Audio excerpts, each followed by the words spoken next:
आज महाराष्ट्र के नासिक में आयोजित सहकारिता सम्मेलन में पहुंचे। इस दौरान उन्होंने यहां पर लोगों को संबोधित किया और विपक्ष पर हमला भी बोला। मोदी जी के सामने देश भर के सहकारिता वाले मांग करते थे कि कोऑपरेटिव मंत्रालय बनाया जाए, मगर कोई नहीं सुनता था। मोदी जी ने आजादी के 75 साल के बाद एक सहकारिता मंत्रालय का गठन किया है जो देश भर के किसानों की आय को बढ़ाने वाला है। और मैं आज यहां पर कहना चाहता हूं, आत्मनिर्भरता की अगर सबसे सुंदर व्याख्या कोई है तो सहकारिता है।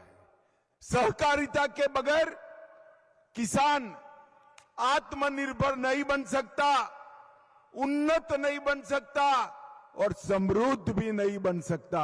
इसलिए मोदी जी ने सहकार से समृद्धि का नारा दिया है, जिसको चरितार्थ करने की जिम्मेदारी सहकारिता मंत्रालय ने। आने वाले समय में मुझे बताया गया कि कोऑपरेटिव अब तक 1,18,000 मेंबर हैं। इसके साथ साथ अब काजू के अलावे अनार, अंगूर, चीकू, हल्दी, प्याज, कस्टर्ड, एप्पल, केसर और आम, ये सभी किसानों को एक मंच पर लाने का काम करेगी, जिससे किसानों को आने वाले दिनों में अच्छा दाम मिल पाएगा।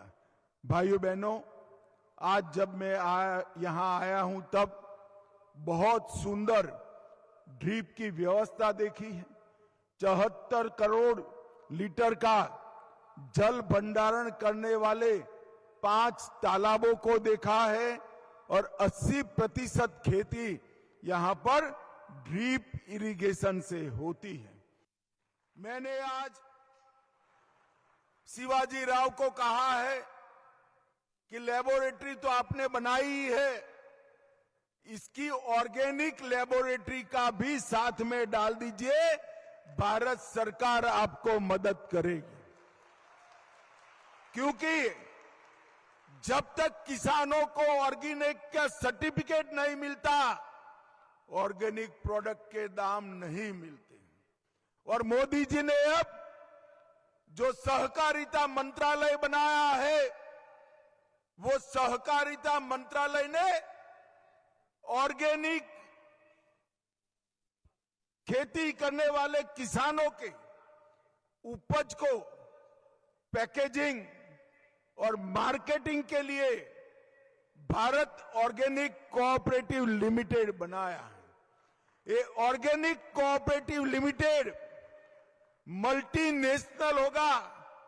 सर्टिफिकेट वाले किसानों की सारी उपज वो खरीद लेगा और इसको बेचकर जो मुनाफा आएगा वो सीधा किसानों के अकाउंट में डायरेक्ट जमा करने की व्यवस्था की है।